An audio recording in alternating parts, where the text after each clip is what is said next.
tidak bisa spontan memasukkan data-data yang tidak jelas Ya, di luar tema. di luar tema kasus Persidangan. ini gitu loh. Dia memperdengarkan ini kepada orang yang diisukan disuap. Itu kan sangat tidak pas tempatnya kan. Hakim kan tersinggung dong. Betul. Dia dibuka di media bahwa dia disuap. Dia bisa memaksa, bisa aja dia memaksakan. Ya. Panggil polisi, paksa. Bisa. Ya, Tapi dia dengan dengan ketenangannya, dia bujuk, dia jelaskan, akhirnya Nikita mau pergi.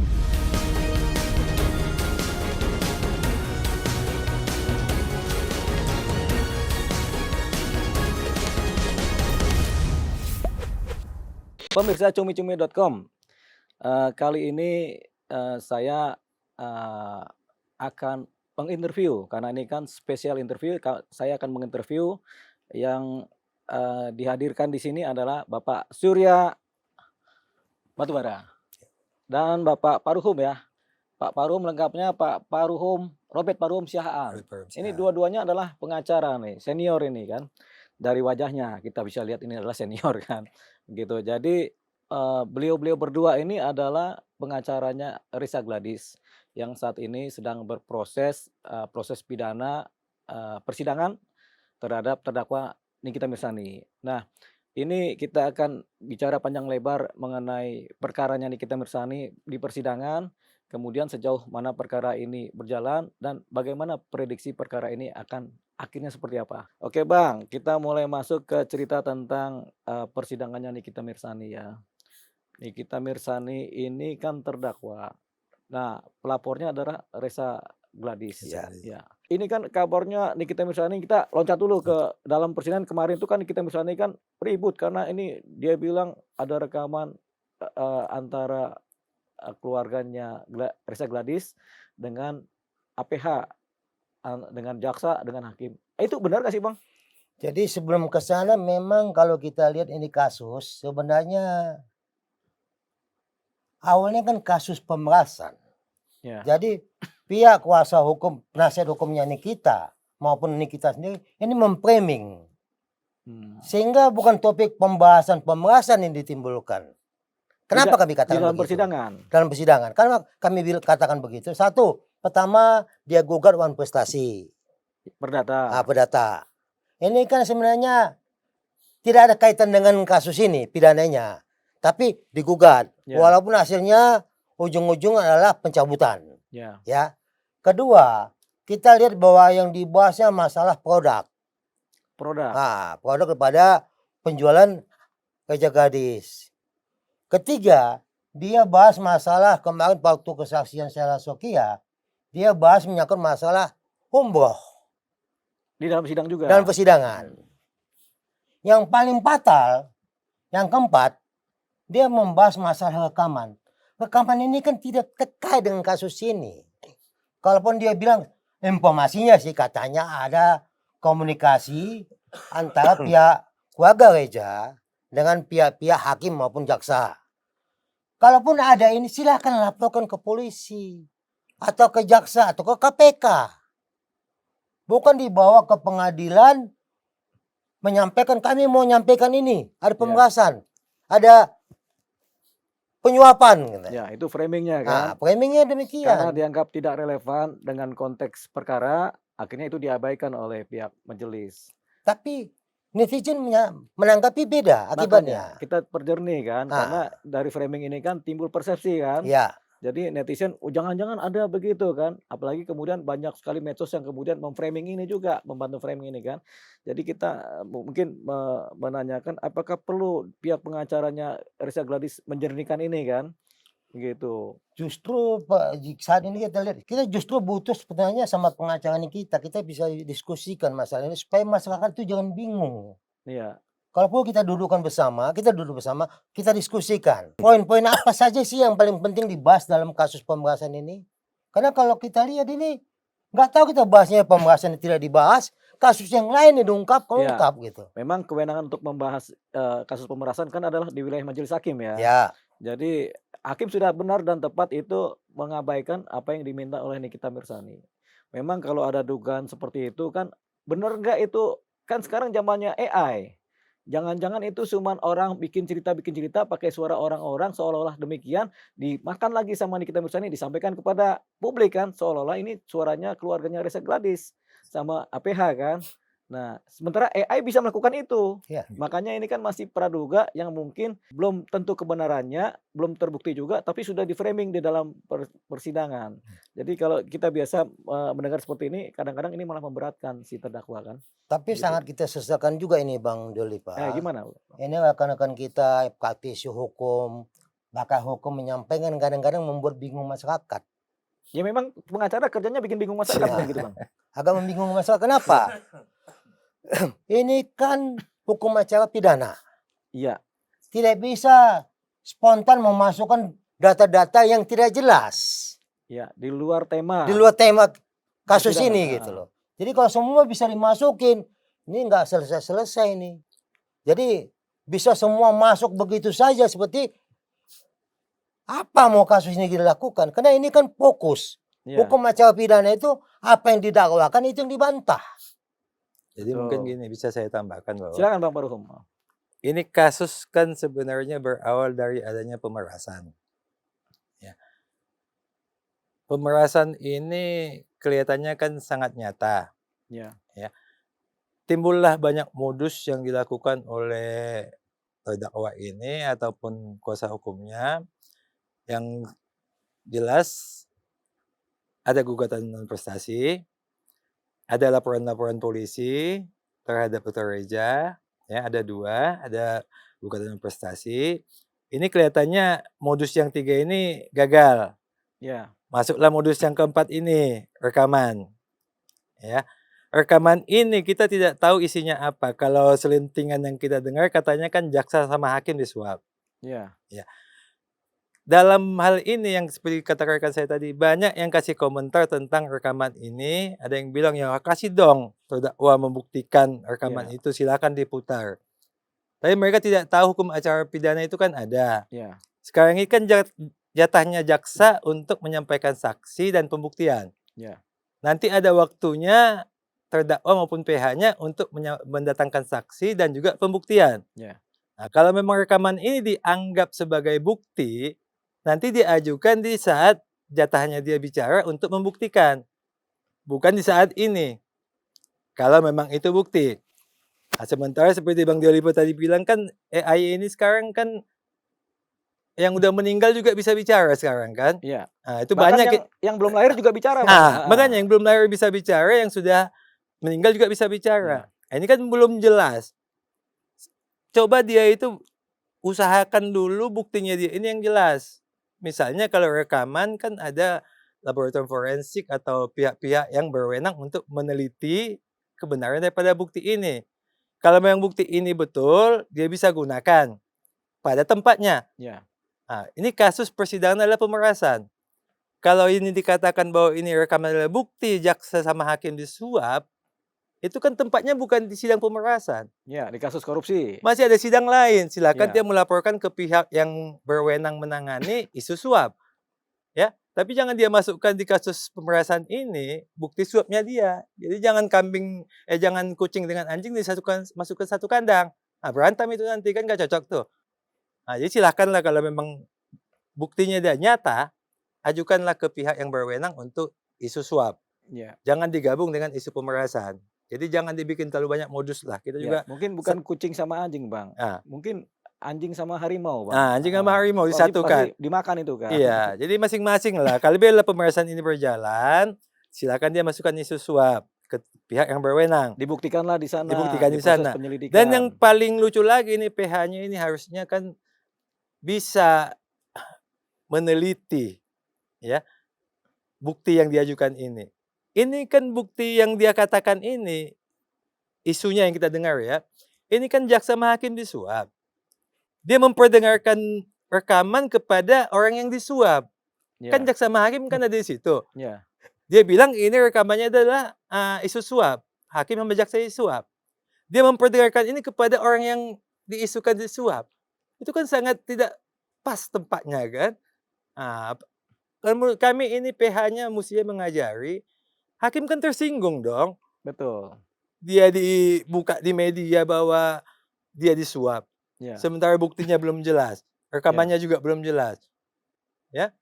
Makanya nanti bisa-bisa hukumannya kan jadi Tambah berat.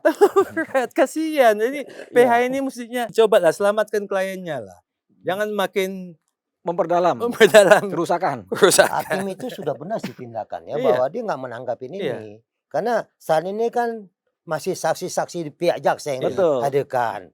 Kalaupun dia kepingin masukkan buktinya ini, silakan pada waktu dia Iya. jadi Jadi memang langkah hakim sudah prosedur. sudah. Langkah jaksa juga sudah prosedur. Yang nggak prosedur adalah langkah di mana ini kasus pemerasan tiba-tiba cerita tentang Suap. penyuapan Iya, yang memang wilayahnya beda. beda. Ya, penyuapan kan harusnya dilaporkan dulu ke penyelidikan Iya. kan, ke polisi dulu kan. Iya. Tapi dia langsung bunyikan di sini. Makanya itu namanya tidak pada tempatnya Iya. dan memang harus diabaikan. Betul. Begitu. Jadi Itu sudah langkah betul. hakim kemarin sudah tepat ya menurut Iya. Abang ya. Ya, betul. Begitu. Jadi ini Dan kita saya persilahkan. sayangkan sebenarnya banyak ahli-ahli hukum yang malah mendukung ya diputar dong di persidangan biar ketahuan apa sekalian isinya. Ada ahli hukum ngomong gitu, Ada. Bang. Ada ahli hukum begitu. Makanya Boleh kita tahu Bang kalau ini disebutkan? jadi kita juga bingung kok ahli hukum bicara begini. Di hukum acara kan tidak ada seperti itu. Ada Betul, waktunya sekarang adalah waktunya jaksa, nanti waktunya terdakwa penasihat hukumnya. Ya. Nah, itu masalah waktu.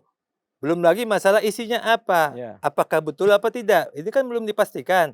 Kalau memang betul bolehlah jadi alat bukti. Kemudian bukti yang dikatakan ini apakah terkait pemerasan apa isu suap. Ya. Kalau pemerasan silakan nanti dia masukkan pada waktunya. Kalau isu suap masuklah ke pihak yang berwenang untuk Ya, ke menyelidiki. polisi bikin laporan Ya. baru kan. Dicek lagi benar nggak itu rekamannya, Rekamannya betul benar apa nggak tidak. suara orangnya, benar nggak ini benar-benar orangnya atau malah suara AI Ya. yang menyerupai seseorang kan begitu Ya. kan. Jadi janganlah ahli hukum ini membuat jadi makin kacau. Ini Kalau kayaknya Abang lagi sebel sama satu ahli hukum yang bicara nih beberapa kali. kalau netizen yang bicara itu kita wajar. Tapi ahli hukum ini. Ini ahli Ya, hukum. berarti belum ahli nih Bang. Iya, ya. makanya Karena belum bisa mendudukan soal ini kan. Iya. Ya kan. Hukum acara pidana itu kan ada lah. Itu yang kita ikut. Hakim itu ikut hukum acara Iya, pidana. kan kita juga melihat di persidangan hakim memang mengikuti koridor itu Iya. kan. Jadi ketika hakim mengabaikan apapun juga yang tidak sesuai dengan pakem di persidangan, tidak sesuai dengan tema, ya sudah Dikesampingkan. dikesampingkan. Iya. Udah benar hakim itu Iya, kan. benar. Cuman kan di balik mengesampingkan itu kan hakimnya tersinggung. Iya. Kok Anda main tuduh-tuduh aja? Belum pasti Nah, kan? itu PH-nya yang nggak menjaga. Nah, Harusnya itu. dia jaga. Jangan yang akan menjatuhkan vonis dituduh. Nah, bagaimana nanti akibatnya itu? Iya. Yang akan menjatuhkan vonis ini yang dituduh isu suap.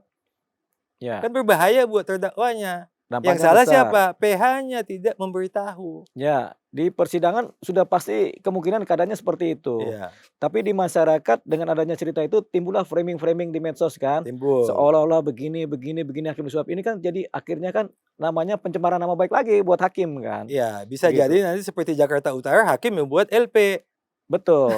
Di Jakarta Utara ada itu ya, hakim yang buat LP. ketua pengadilan. Hakim yang buat LP ada itu Jakarta Utara itu. Iya. Nah, jangan sampai nanti ini juga hakim ini membuat LP juga kan begitu. Iya, karena timbulnya framing ini. Jadi di medsos ini agak berisiko juga Iya. ketika ada framing yang seperti itu kan.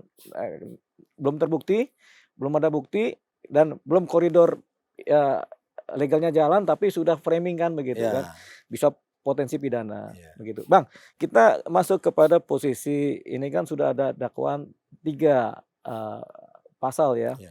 Kemudian sudah berproses. Ini kemudian udah berapa saksi Bang dari pihak jaksa yang sudah ditampilkan Bang? Jaksa saat ini sudah Oh ya, ditampilkan ada 6. kemarin ada 3, Iya. 4 kemarin. Pertama 4, 4, kemudian 2. kemarin 3. Iya. Jadi udah 3, 7 7. Ada 7 saksi yang sudah sudah ditampilkan. ditampilkan. Siapa aja itu Bang kalau boleh tahu? 1 saksi korban, Reza Raja Gladis. Gadis. Kedua, Dr. Mufid, suaminya Raja Gadis. Dokter? Atau Bang Mufid. Otoba Mufid. Oh iya, suaminya Reza Nah, Gladis. Ketiga, Si itu Silvi. Silvi. Silvi. Silvi. Keempat, Frankie. Frankie. Itu dari pihak Raja Gadis. Iya. Ya. Langsung. Hanya kemarin sidang itu ada 3. Mestinya ada 5 mestinya. Ya. Tapi yang datang 3. Dari Sa- pihak Reza Gladis ini. Enggak, ini dari jaksa. Dari jaksa. Dr. Rocky, Dr. Rocky. terus saya Sokia. Sokia, sama dari pihak laboratorium. Laboratorium. Laboratorium. Ya, Laboratorium ini laboratorium BPOM atau laboratorium? swasta. Swasta. Ah. Berarti itu yang menguatkan cerita ini kan? Ini membuat kacau sebenarnya juga. Laboratorium ini. Ah. Bang, satu persatu dulu Bang. Saksi yang pertama ini kan Reza Gladys Bang. Apa Ya. sih yang dibicarakan di persidangan Bang? Dia menceritakan Ya Bang Parum. apa yang dia alami. Ya. Apa yang dia alami. Sebelum dia menceritakan itu, saya sampaikan dulu bahwa kalau saya melihat kasus ini sebenarnya adalah kecemburuan daripada orang-orang yang melihat suksesnya Reza Gladys dalam bisnis skincare. Skincare. Ya. Jadi dia kelihatannya dapat uang cukup banyak, membuat orang-orang yang lain ini merasa, kok kamu aja sih yang dapat duit, Ya. kok saya tidak, saya juga mau. Ya. Nah, jadi kelihatannya itu yang menjadi topik awal daripada semua masalah ini. Ya. Datanglah Doktif, dia review produk. Ya, Dokter ini siapa nih Bang? Dr. Samira. Dokter Samira. Ya. Ini juga tujuannya mereview itu Karena cemburu, apa enggak? bukan untuk, kalau katanya menyelamatkan bangsa Indonesia, itu katanya. Ya. Ya. Tapi kalau saya melihatnya itu sebenarnya cemburu sama mau butuh bagian. Ya. Kemudian diikuti oleh Nikita. Oh, si Doktif menyatakan ini melalui dia sebagai dokter, medisnya dia tahu, saya tidak tahu medis, saya bicaranya yang non medis. Nikita ini. Ya, tapi bersamaan. Ya. Si Doktifnya medis, si Nikita non medisnya. Paralel. Paralel lah berjalan. Ya. Si Nikita ini menjelek-jelekkan adalah orangnya. Ya. Personnya. Intinya daripada semua percakapannya ini adalah Reza Gladys itu melakukan penipuan sehingga menjadi kaya. Itu inti utamanya.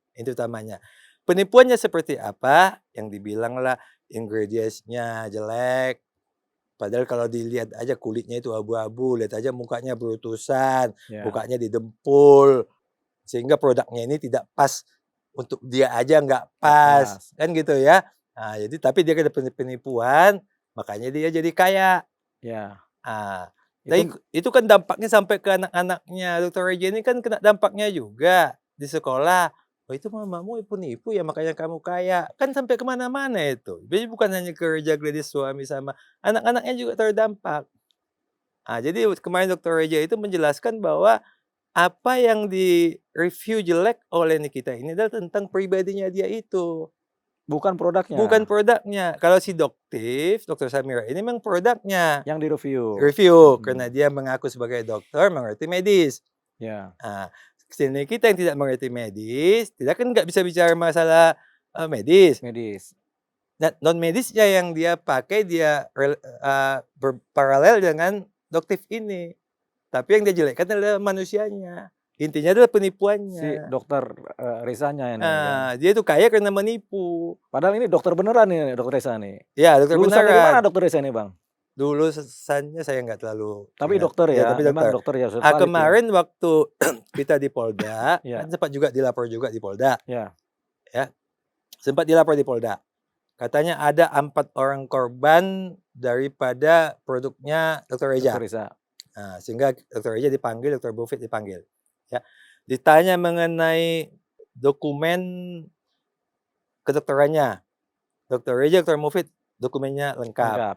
Ya. SIP-nya. Semuanya lengkap. Ditanya lagi tentang kliniknya, izinnya semua lengkap.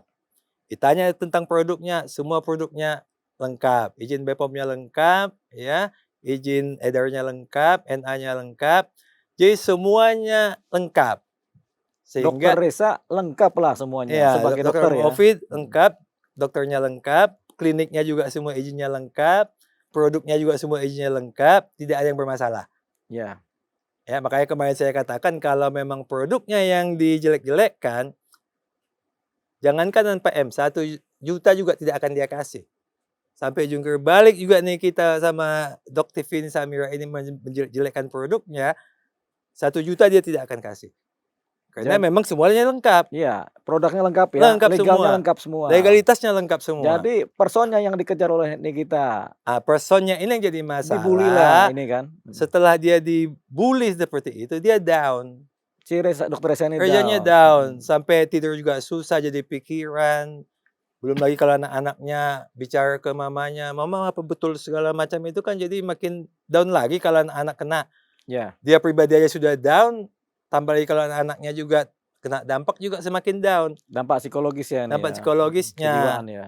Jadi inilah penyebabnya dia itu membuat laporan polisi. Ini Kak. penyebabnya dia memberikan uang. Tadinya dia kasih uang dengan harapan masalah ini selesai. Karena bisnisnya dia ini lebih dari 4M dia dapat. Ya. Tapi juga dikasih uang juga 4M ini nggak selesai juga masalahnya. Karena nggak selesai juga akhirnya sampailah ke Dia laporan buat polisi. laporan polisi ya. Nah, seandainya tadi selesai ini masalah, mungkin nggak sampai ke laporan polisi. Tapi tidak berujung hasil. Karena masih mau diperas-peras lagi nih kelihatannya. Itu yang selalu dikatakan 5M ditawar 4M. 4M ditawar lagi dibagi 2. Ya. Kemudian nanti tahun depan nanti mau diperas lagi, di tiap tahun mau diperas lagi. Kan begitu ya, Ya. penjelasan daripada Ya. yang paham kasus ini ya. Pemerasan secara berkesinambungan. Seperti ATM lah, Ya, tinggal ambil. ATM kan gitu. berjalan gitu. ATM berjalan. Bagus juga nih kita bersani ya, kalau bisa melakukan itu ya. Iya. Kalau gol ya. Ya, kalau gitu gol ya ATM berjalan jadinya. Ya, tapi kita kembali lagi Bang ke persoalan kliniknya Resa Gladys ini Ya. Bang. Jadi bukan produknya yang dihantam oleh Nikita Mirzani, tapi masalah personifikasinya dari si Ya, Resa Gladys. pribadinya. Kalau boleh tahu Bang, itu produknya miliknya di kliniknya Resa Gladys ini buatan sendiri atau produk orang Bang? Itu produk produknya perusahaan lain? dia semua. Oh, dia bikin sendiri? Ya, jadi dia produknya semua. Dia yang ingredients-nya dia yang buat, ya. Ya. Manfaatnya juga dia yang buat. Cuman diproduksinya ada di Maklon. Ada perusahaan tersendiri Ya. memproduksi, tapi ingredients-nya dari racikannya seorang Resa racikannya, Gladys. namanya, manfaatnya, ya ingredients-nya semua mereka yang tentukan, berikan ke Maklon, nanti Maklon yang memproduksi. Iya, secara legal semua nih kan? Ya, legal semua. BPOM semua. BPOM-nya ada, NA-nya ada, izin edarnya ada semua. Itu baru produk ya Bang ya? Ya, produknya. Kalau yang satu lagi treatment Bang ya, Ya. kan kayak gini, kayak misalnya kita punya salon, Ya, pekerjaan salonnya sendiri, produknya sendiri, Ya. kan begitu kan kira-kira? Ini juga kan klinik seperti itu kan? Ini kan Ya. klinik kecantikan kan? ya, Ya, jadi produknya sendiri ada, tapi treatmentnya juga ada, ya, penanganannya kan? ya. Nah, yang diributkan oleh Nikita Mirzani itu apakah termasuk produknya? Tapi kan tadi sudah bilang tidak kan? Ya. Apakah treatmentnya diributkan juga atau tidak Bang? Jadi sidang yang kemarin itu, minggu lalu sama yang kemarin itu dipermasalahkan mengenai treatment di klinik.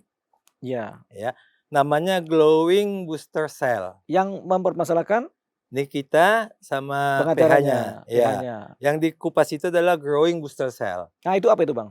Growing booster cell ini adalah treatment. Iya. Waktu dijelaskan oleh Dr. Reja kepada Nikita bantah. Nikita nanya, ini produk apa treatment?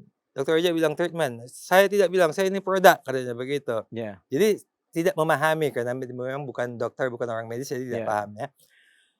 Jadi growing booster cell ini adalah pekerjaan di dalam klinik. Ya, pekerjaan dalam klinik ini seperti kalau kita ke salon, kita mau kerimbat.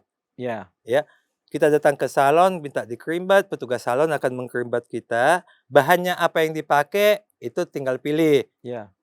Si customer ini, saya mau bahan ini, bahan ini, bahan ini. Nanti si petugas salon hanya melakukan kerimbat. Kerimbat ini namanya treatment. Iya.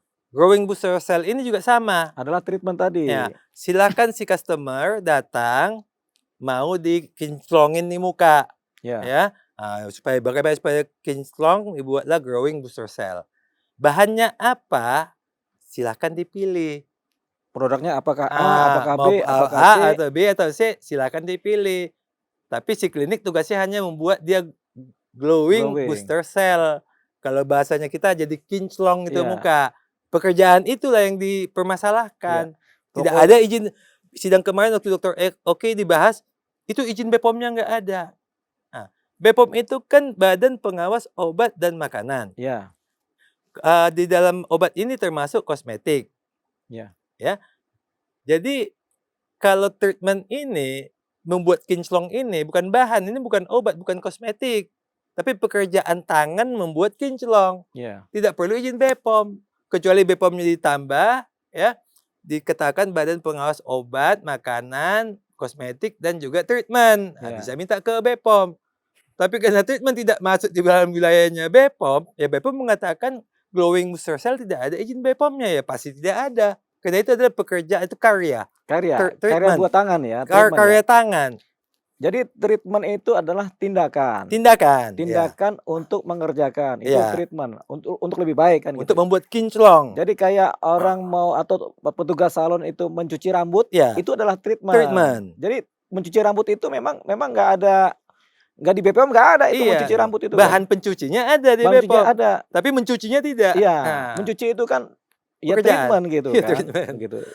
Ya ini yang kita harus perjelas supaya masyarakat paham ini. Iya. Jadi yang disebut sebagai glowing Booster cell. booster Booster cell cell. itu seperti tugas mencuci rambut lah. Iya, gitu seperti kan. krimbat itulah. Seperti krimbat itu. Cuman Iya. bahan krimbatnya kan ada ini, ada ini. Iya. Nah itu yang dianggap lengkap ya Iya. di kliniknya Jadi- Dr. Gladys ya. Itu hanya glowing booster cell itu kan hanya nama yang mereka pilih. Iya, Nah, glowing itu apa sih? Glowing itu kan kinclong. bersih. Nah, Mukanya putih. entah apa namanya, pokoknya kinclong lah bahasa Iya. awamnya kan kinclong. Ya. Mengkinclongkan ini pakai apa? Digunakanlah booster. Booster itu apa? Booster itu yang harus bahan-bahan kimia tadi itu Iya. yang Obat-obatannya. kosmetiknya Iya. itulah boosternya. Ya. Sel itu kan sel muka ini. Ya. Jadi muka ini dibikin kinclong menggunakan booster supaya sel-selnya ini Iya. menjadi bagus. Diremajakan dan segala macam. Pekerjaan inilah glowing booster cell. Itu suatu tindakan treatment. Tindakan treatment. Jadi kalau kita cuci rambut, bahasa Inggrisnya apa itu Bang, cuci rambut Bang? Ya. Krimbat ya, krimbat. Krimbat ya Iya, kan. krimbat. Jadi krimbat glowing krimbat apalah kan gitu kan. Tapi kan intinya kan begitu kan. Krimbat booster cell. Itu udah mulai jelas kita Iya, ini. Itu krimbat yang booster sudah cell. disampaikan di persidangan. Iya. Di persidangan tentunya kan majelis hakim memahami ini.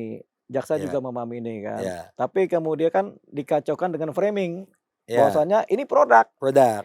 Padahal kalau produk itu kan obat-obatan. Padahal itu Iya. bukan. Itu adalah tindakan krimbat tadi kan. Contohnya. Itu yang kemarin hakim sudah bilang, mengatakan supaya cukup, jangan gak usah dibahas. Nah, itu yang hakim dibentak itu sama nih kita. Oh, iya Ini kan? fakta, ini fakta, ini fakta. Ya. Faktanya yang salah. Ya. Dia bilang growing booster cell itu adalah produk, nggak ada BPOM-nya, malah itu yang fakta. Makanya kita ketawa aja Ya, ngelihatnya. jadi kita bisa simpulkan Nikita Mirzani mengalami distorsi Iya, antara obat dan cara mengobati. iya, Gitu. iya. Begitu. Tindakan sama bahan. Sidang Bapak Manu apa? Oh, ternyata ini dianggap sebagai obat, padahal ini tindakan. Iya, Gitu. Ya udah, berarti kan posisi Reza Gladys kan sudah jelas menceritakan itu iya, belum dipahami oleh seorang Nikita. iya. Gitu. Jadi kesaksian dari Reza Gladys yang udah clear ya. Iya.